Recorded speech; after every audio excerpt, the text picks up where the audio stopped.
Welcome to the Resource Allocation Decision Tool Help video number 4. How cost effective is this option, and how confident am I in my rating of cost effectiveness? My name is Terry Haines. In addressing this issue, we first need to consider why we care so much about economic evaluations. Well, this is because funding available for healthcare is limited. Yet demand for healthcare is insatiable. Inevitably, we will have to say no to providing some programs to some people. If we're interested in maximising the benefit our health budget is able to create in our community, we need to understand both the costs and consequences of each program that we can choose. In the Resource Allocation Decision Tool, we give you a question worded something like this. In ideal circumstances, based on the evidence, what is your best judgment of how cost-effective this option could be in addressing the problem? And we give you the response options of highly cost-effective, cost-neutral, or not cost-effective. In understanding economic evaluations, we need to understand some basic principles of this process. The first principle is that full economic evaluations always compare alternatives, option A versus option B. Now, option B might be a do-nothing or usual care comparison, but this comparison is always being made. The second principle is that full economic evaluations consider both costs and consequences. They don't just consider how much it costs to deliver a health program. The third principle is that economic evaluations are taken from a particular perspective. This could be from the patient's perspective, from the health services perspective, or more broadly, from the societal perspective. This is important to understand because the costs that a patient encounters might only be a small fraction of the costs that society encounters to provide a particular health service when considering publicly subsidised health service systems such as in Australia. The fourth principle is that economic evaluations are conducted over a specific time period. Rarely do we consider just the short-term costs and consequences of a health program. It's conventional in community-based research that a 12-month follow-up period be used to consider what the longer-term consequences and costs consumed are of a particular health program.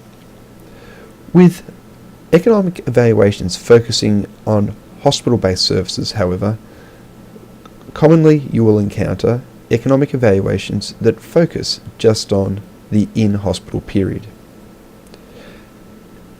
It is always better, though, to consider, where available, the longer-term costs and consequences of a health intervention, even if it is being provided in a hospital setting. The fifth principle is that economic evaluations consider opportunity costs, not just the accounting costs that you see on paper. Opportunity costs represent the value of the best alternate use of a resource. So, if there was an economic evaluation of a volunteer program, for example, to try and help elderly people go out into the community and improve their physical function, then there is still a cost associated with the time of those volunteers. Just because the health service does not pay those costs does not mean that those same volunteers could not be used in another alternate way to generate health benefits or save resources. So the cost of their time needs to be considered. When we come to the measurement of costs, there are 4 broad categories that we can consider. There are direct health costs. These might include the costs of providing a program, but also the future healthcare resources used or resource use averted from a particular health program further down the track. There may be direct non-health costs, for example, transportation in having to attend medical appointments. If we look in the field of pediatrics, there might be costs of having to attend special education schooling that might potentially be able to be averted. Or if we look in the mental health system, commonly judicial system costs or law enforcement costs can be considered, depending on the population being focused upon. There are also indirect costs, costs to the productivity of the individual. In the field of lower back pain, it is the time lost from work that accounts for the greatest burden of that disease. So, productivity costs can be particularly important when considering the overall burden of a disease and the overall cost savings that can be produced by an effective healthcare program. Then there are also what are referred to as intangible costs. For example, pain, anxiety, suffering. These intangible costs are very difficult, as the name suggests, to put a dollar value next to, so often they are not included in the consideration of costs. Some economic evaluations, however, consider them as a component of the consequences, so improvement in pain or anxiety. So it is important not to double count these effects. Broadly, there are 4 types of economic evaluation: cost minimization analyses, cost effectiveness analyses, cost utility analyses, and cost benefit analyses. All measure costs the same way. They differ, however, in how they treat the consequences. The cost minimization analysis assumes that the benefits of the options being compared are equivalent in all manners and respects. The analysis of the outcome in these sorts of studies is expressed as a difference or as a ratio in the costs of program provision and the future healthcare resources used and other indirect costs consumed by patients who are exposed to each of the 2 options being compared. Cost effectiveness analyses, however, measure benefits in natural units. These effects are usually expressed as a particular health outcome, for example, the number of falls prevented or the number of patients who no longer have pain, though other effect measures do exist in the literature, for example, the number of surgeries performed or the number of students educated. The analysis is expressed as an incremental cost per additional outcome unit, for example, the incremental cost per additional fall prevented. With cost-effectiveness analyses, authors often describe a point estimate of effect. So it might be, say, for example, $100 per fall prevented. However, expressing uncertainty in a cost-effectiveness analysis is difficult because there are 2 dimensions involved. There is a dimension of cost and there is a dimension of effect. Therefore, it is difficult to express a 95% confidence interval of this parameter in the same way that we did in our earlier videos looking at the effectiveness of the intervention. Instead, what we need to use is the cost effectiveness plane. Here we have a y-axis examining cost. So on the top of the y-axis we have results that favour the control condition, and at the bottom of the y-axis we have results that favour the intervention in terms of cost. We also have an axis on the x-axis related to the effect. So here the effect on the west side of the axis favours the control condition, and on the east side favours the intervention. Now the cost effectiveness plane is not always drawn in these directions, so you do need to pay attention to this in the particular publications that you're looking at.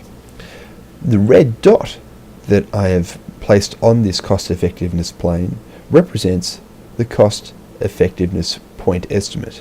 So here we have very little cost per unit of intervention being achieved, or per unit of outcome being achieved in effect. What an economic evaluation author will do is run simulations or use some other form of statistical technique to demonstrate a 95% confidence ellipse. So a bit of an oval or circle around that point estimate to demonstrate the area in which we are 95% confident that the true value, when extrapolated more broadly, will actually exist.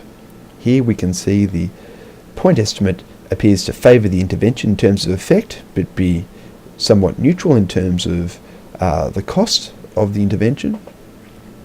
But the 95% confidence interval does include the possibility that the intervention itself is not effective and may actually favour the control, or that it may be much more costly, or that it might be cost saving as well. So there is a fair degree of uncertainty when we look at this particular point estimate. So whenever you look at a research paper that is an economic evaluation that has expressed cost effectiveness, bear in mind that the point estimate of cost effectiveness, here denoted by the red dot, will be surrounded by a 95% confidence interval in which our amount of certainty that the truth lies exists. Now, be careful. Always consider the range of costs that have been considered when interpreting a cost-effectiveness ratio. Let me give you two examples. The first example is a study that reported it cost $50 per fall prevented, but this study did not consider the future cost savings from each fall prevented. A second study, option B, reported that it cost $50 per fall prevented and had already considered the cost savings from each fall prevented. Now, if each fall costs $1,000 as an arbitrary amount, does this change how you interpret the same cost effectiveness ratio? Well, it certainly does.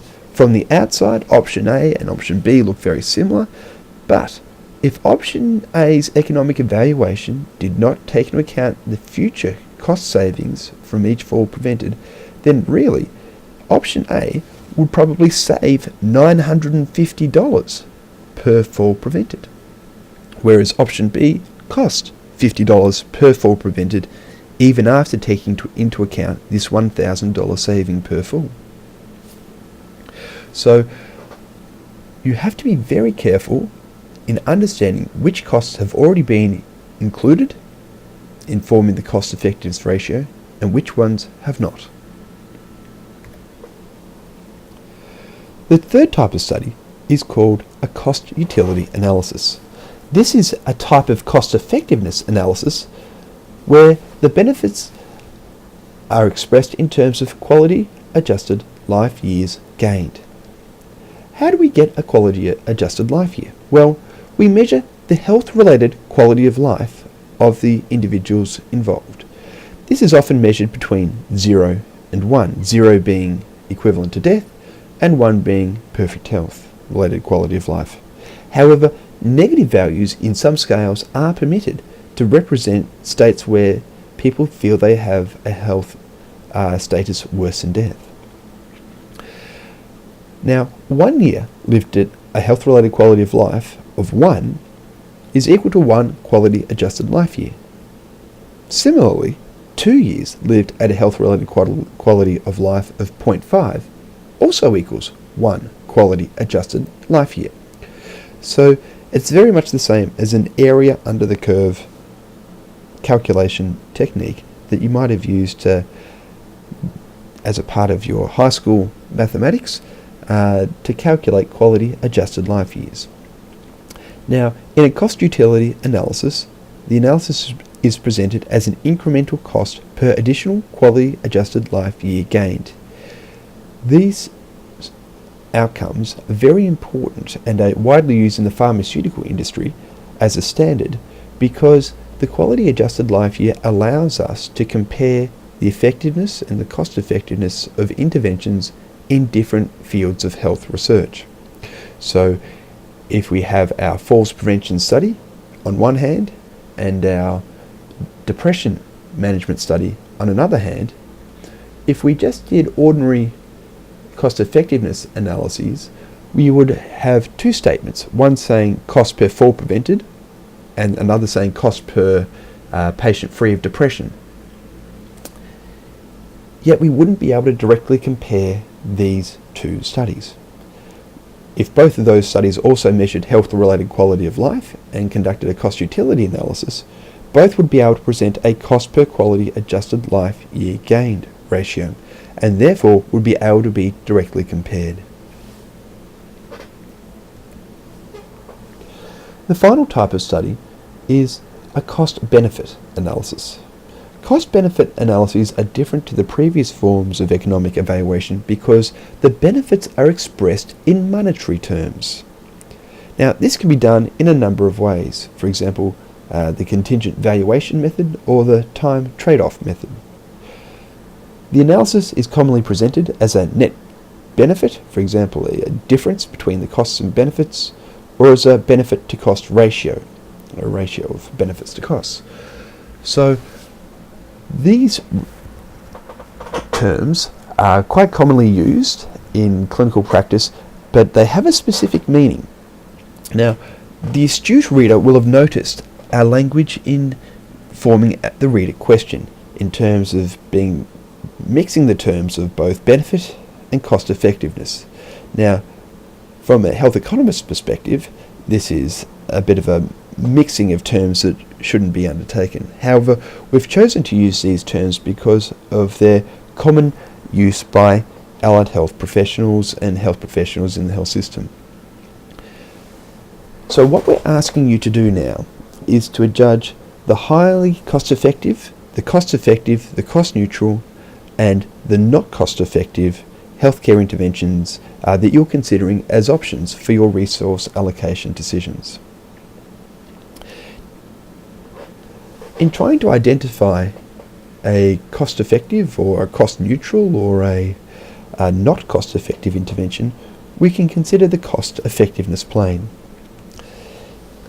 If we have an intervention which does not favour the intervention or the control in terms of the clinical effect, nor does it favour the intervention or control in terms of healthcare costs, then this would be something that I would consider a cost-neutral outcome.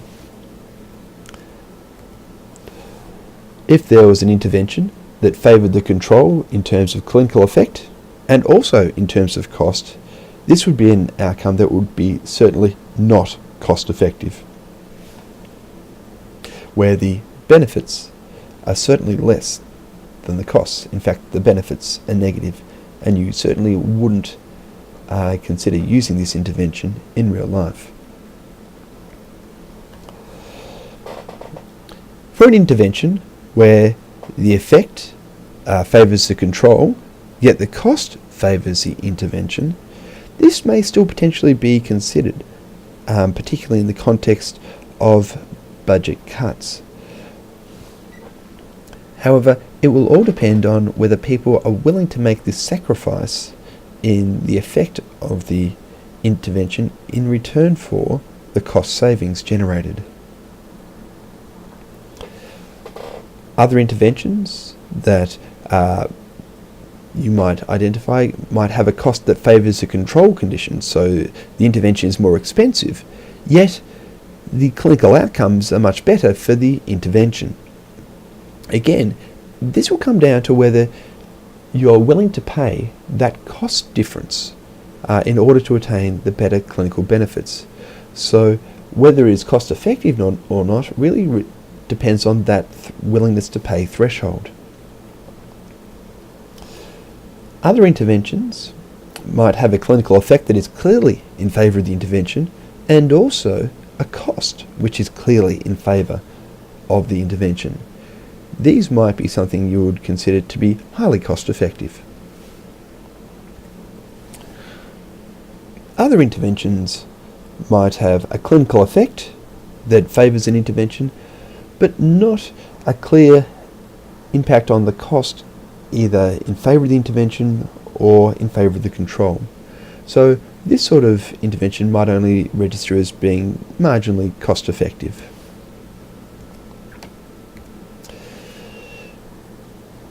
The real difficulty, though, is with the cost effectiveness of interventions that fall in this north, east and southwest quadrants, and whether they fall above or below this theoretical maximum acceptable cost effectiveness threshold. Now, there is no universally accepted rule for how much people should be willing to pay, or the maximum acceptable cost for a given health outcome.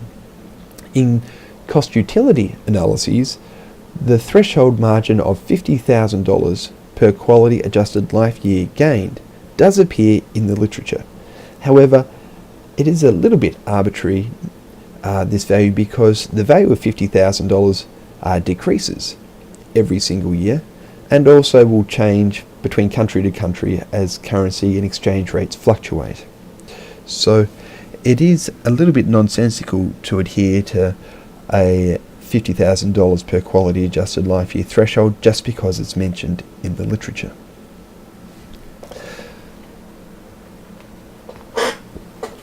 So again, when we return to the read it question, in ideal circumstances, based on the evidence, what is your best judgment of how cost effective this option could be in addressing the problem?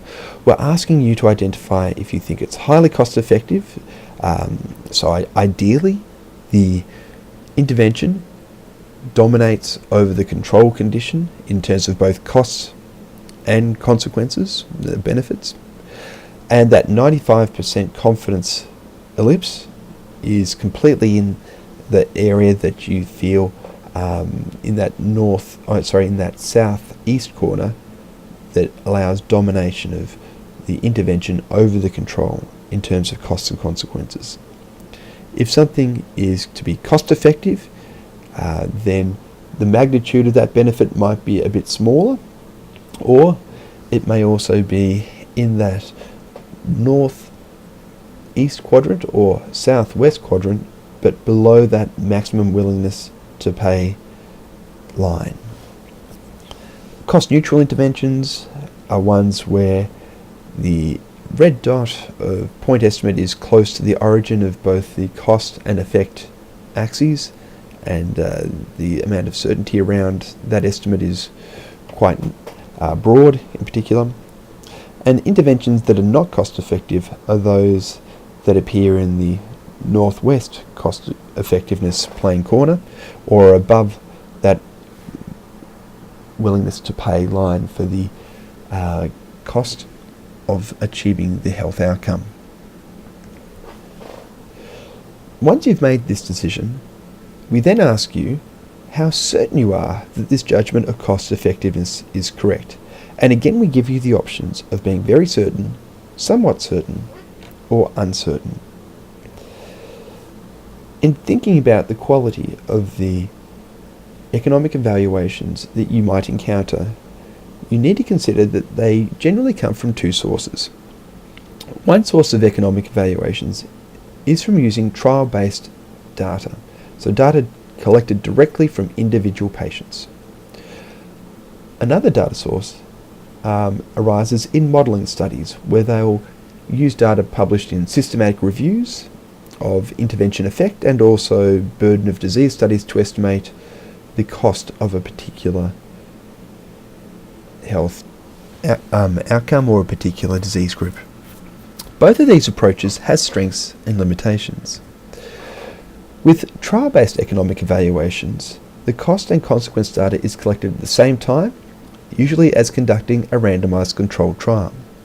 Now, the pros of this approach are that they allow highly detailed collection of cost and consequence data with minimal use of assumptions. The con, however, is that the generalizability of the economic evaluation may be limited if the randomized trial has very tight restrictions. So if it's got very tight inclusion and exclusion criteria, it might not produce a particularly generalizable economic evaluation. Also, cost data is often highly skewed, and it's very difficult to find significant differences without very large sample sizes for cost data. So what we commonly see on the cost effectiveness plane in a trial-based economic evaluation is that we're quite certain that the intervention has some sort of clinical benefit, yet we're highly uncertain as to whether there's an actual benefit or loss in terms of cost. Economic modelling studies use data from previously published studies to inform a mathematical model regarding the costs and consequences of an intervention. The advantage of this approach is that a wide range of situations can be modelled, and data from a wide range of research projects in the past can be incorporated into that model. The con, however, is that modelling is only as good as the data and the assumptions being fed into it. So we have the maxim of garbage in equals garbage out. How do authors deal with these problems? Well, quite commonly in both trial-based and modelling economic evaluations, authors will conduct sensitivity analyses. In these, authors will vary their assumptions and their input data to see if their findings still hold true. If their findings change substantially, then they say that their original finding is sensitive to a particular assumption or evaluation they made in their original analysis. This provides a little grain of salt for the reader to understand how certain they can be in the conclusions that were reached. So again, when rating the certainty of cost effectiveness and the judgment that you have made in how cost effective a particular option may be, we need you to consider the research evidence that is available. It is more than likely that there will be only a small number of economic evaluations addressing a particular issue in comparison to the number of randomized controlled trials. So in most areas you will have one or two economic evaluations if you're lucky. There are checklists available to assess the quality of individual economic evaluations. For example, the Cheers checklist or the Drummond checklist are freely available. Ideally, what you are searching for is an economic evaluation with clear findings that are not sensitive to plausible variation in key variables or assumptions, that is based on strong data for the effectiveness of the intervention, and credible means for measuring the relevant costs. If you identify economic evaluations that meet those criteria, then you can be more confident, in fact even strongly confident, in your estimation of the cost effectiveness of a particular option. It also helps if that 95 confidence ellipse is a long way towards that south east corner of the cost effectiveness plane, and it's well away from that maximum acceptable cost effectiveness threshold, how much people are willing to pay in money to receive the health outcome being measured on the effect side of that cost effectiveness plane. So the further it is to that southeast corner, the more confident you become. So if you've got a nice finding of cost effectiveness based on well conducted research with minimal assumptions or assumptions that are quite tenable, then you can be very certain. If you don't have all those criteria yet you still have some evidence available, then you can be somewhat certain. But if you're in the unfortunate position of not having any evidence available, then it's probably safest to select being uncertain in your judgment of cost effectiveness.